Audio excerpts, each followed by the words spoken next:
नक्श की हंसी और नाचने का पागलपन रुकने का नाम नहीं ले रहा था। बड़ी माँ छोड़ो नहीं तमे, ढोकला खाओ ढोकला। आदमी ना पाछे શું સમય બતા।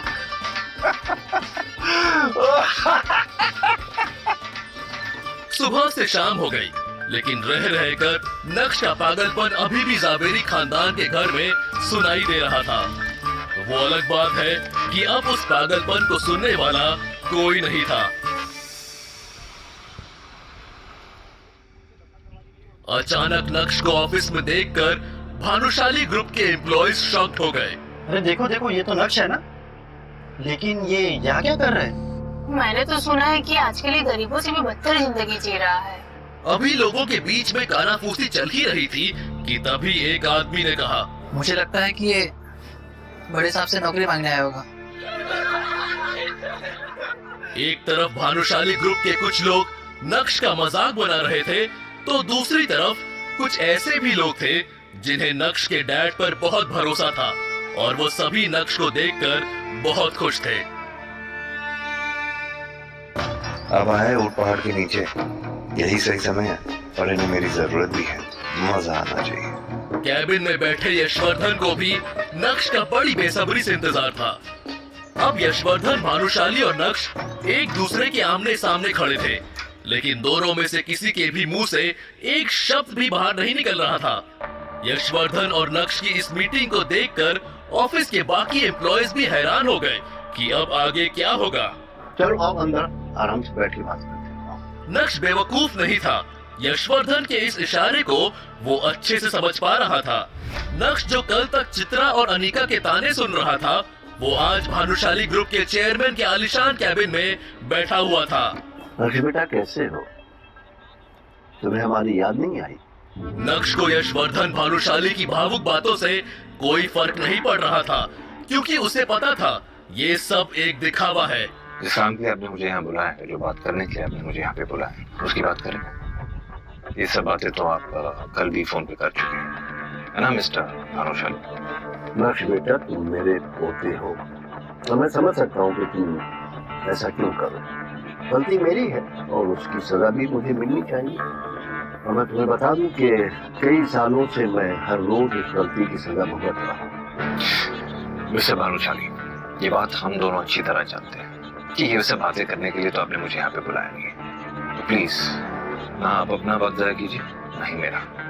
जो बात करनी है कीजिए और ना मेरे प्लीज प्लीज मत जाओ। इस भानुशाली ग्रुप को तुम्हारी जरूरत है, मुझे तुम्हारी जरूरत है। मैं चाहता हूँ अपने पापा की तरह तुम इस कंपनी को संभाल लो। क्या तुम अपने दादा को माफ नहीं करोगे? वैसे तो नक्श को बहुत गुस्सा आ रहा था, लेकिन उसके पास भी यही एक मौका था जहां वो खुद की जिल्लत भरी जिंदगी को बदल सकता था।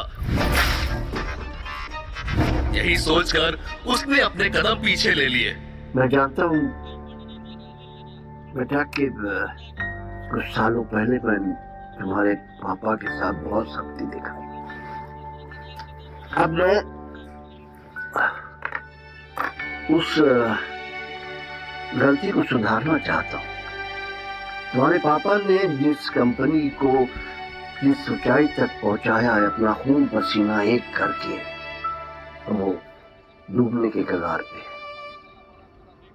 मीडिया वालों ने भी बात का बतंगड़ बना दिया है, जिस वजह से हमारे क्लाइंट भी जाने लगे। नक्श ने अपने दादाजी को इतना लाचार और असहाय आज से पहले कभी नहीं देखा था। मगर नक्श भानुशाली ग्रुप के सीईओ दर्पण भानुशाली यानी अपने चाचा को बिल्कुल भी पसंद नहीं करता था। अपने दादाजी की बात सुनकर नक्श को उन पर दया आने लगी। ठीक है, बताइए मैं आपकी मदद कैसे कर सकता हूँ? मैं चाहता हूँ कि कंपनी तुम संभाल लो और अपने पापा की तरह इस कंपनी को चलाओ। तो आप चाहते हैं कि मैं ये कंपनी ज्वाइन कर लूं, मतलब अपने चाचा के अंडर काम करूंगा, है ना? लेकिन नक्श के यहाँ आने का मकसद कुछ और भी था। वो अपने दादाजी की बात में आकर किसी भी बात पर हाँ करने के लिए तैयार नहीं था। दरअसल दादाजी, बात आपकी कंपनी और आपके फायदे की है। तो ये रिश्ते नाते वसावी जैसे शब्दों का इस्तेमाल नहीं करते हैं, इसे पीछे छोड़ देते हैं। आपकी मदद करने के लिए मैं तैयार हूं, लेकिन बदले में आपको भी कुछ ऐसा करना होगा जिससे मैं खुश हो सकूं, जिससे मेरे और मेरे पिताजी का खोया हुआ सम्मान लौट सके। ज्यादा कुछ नहीं करना है आपको, बस मैं कुछ शर्तें आपके सामने रखूंगा, आपको उसे स्वीकार करना है, कबूल करना है, और उसके बदले में मैं आपकी मदद करने के लिए तैयार हूं। सिंपल। शर्तें। अब तुम अपनों के आगे शर्तें रखोगे। इस दुनिया में रहना है तो दुनिया के तौर तरीके से ही बात करनी पड़ेगी, और शायद इसी में मेरा फायदा। वो कहना कि आपको मेरी जरूरत है, मुझे आपकी नहीं।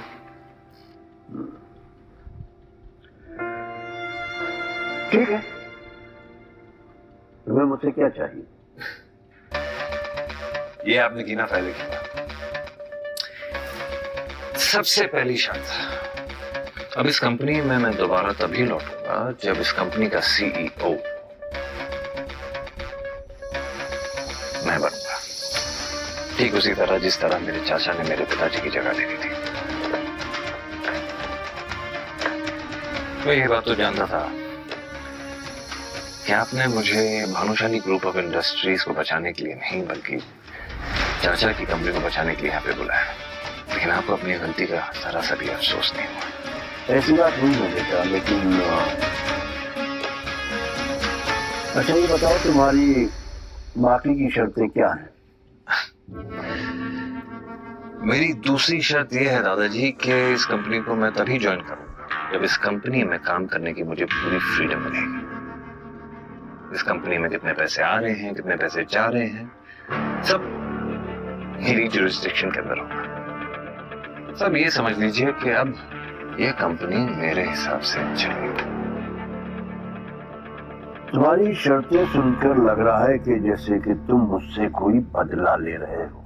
मौके के दस्तूर को नक्श अपने हाथों से नहीं जाने दे सकता था, इसलिए आज कठोर होकर उसने दिल की सारी भड़ास अपने दादाजी के सामने बाहर निकाल दी थी।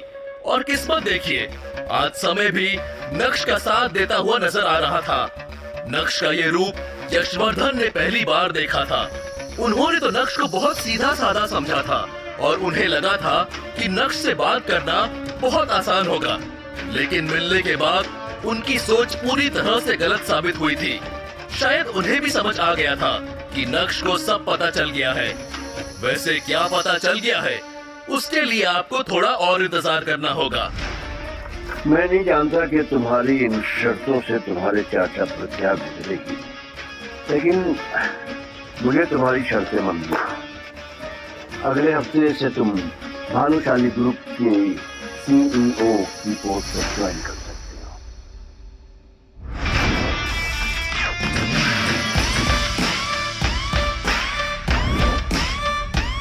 बात खत्म होते ही यशवर्धन ने सर झुका लिया, लेकिन नक्श भी वहां पूरी तैयारी के साथ आया था। इसलिए नक्श ने अपने दादाजी के सामने एक अग्रीमेंट पेपर रखा और उसे साइन करने के लिए कहा। ये क्या है? क्या तुम्हें मुझ पर भरोसा नहीं? अब जो कुछ भी मेरे परिवार पे गुजरा है उसके बाद तो आपके साइन पे ही मुझे भरोसा है। वैसे आपके लिए कॉपी लेके आया, बस ज्यादा सोचिए मत, फॉर्मेलिटीज को पूरा करते हैं। आखिरकार वो तो मैं आपका पोता ही है ना, और अपने पोते के लिए इतना तो कर ही सकते हैं, और इस बहाने शायद आपका पछतावा थोड़ा कम हो जाए।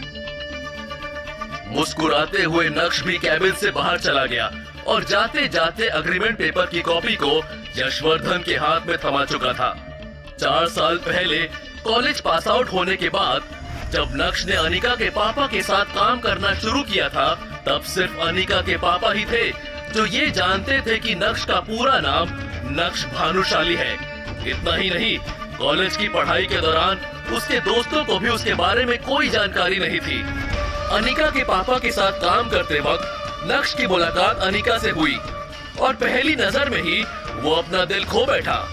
लेकिन उसे क्या पता था कि इतना प्यार होने के बाद भी जब वो अनिका से शादी करेगा तब उसे उस शादी में एक जिल्लत की जिंदगी के अलावा और कुछ नहीं मिलेगा। भले ही मैं अनिका को अपना सच इतनी जल्दी नहीं बताऊंगा, लेकिन आज मुझे महसूस हो रहा है कि मेरे अंदर कुछ बदल गया है। जैसे मेरे हाथों में कोई पावर आ गई है और अब मैं उन लोगों को जवाब दे सकता हूँ जो मुझ पर हंसते थे। बगावत की शुरुआत तो हो गई है और अब आगे आगे देखो होता है क्या। मॉम, नक्श कहाँ है? कुछ बताकर गया है, फोन नहीं उठा रहा।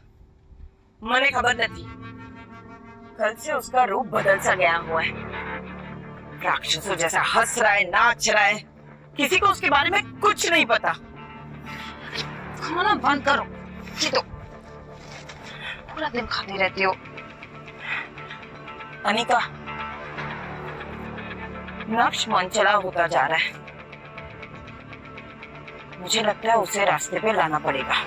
चित्रा और अनिका मिलकर नक्श के साथ क्या करने का सोच रहे थे और क्या वो नक्श का अब कुछ बिगाड़ भी पाएंगे? नक्श के बारे में ना तो अनिका कुछ जानती थी और ना ही नक्श के दोस्त। आखिर इसकी क्या वजह रही होगी? क्या नक्श को भी साइलेंट और वायलेंट रहना पसंद था? वैसे नक्श के नाचने और राक्षस की तरह हंसने के पीछे का क्या कारण था? क्या लॉटरी लग गई थी भाई साहब की? जानने के लिए सुनिए insta empire, only on pocket FM।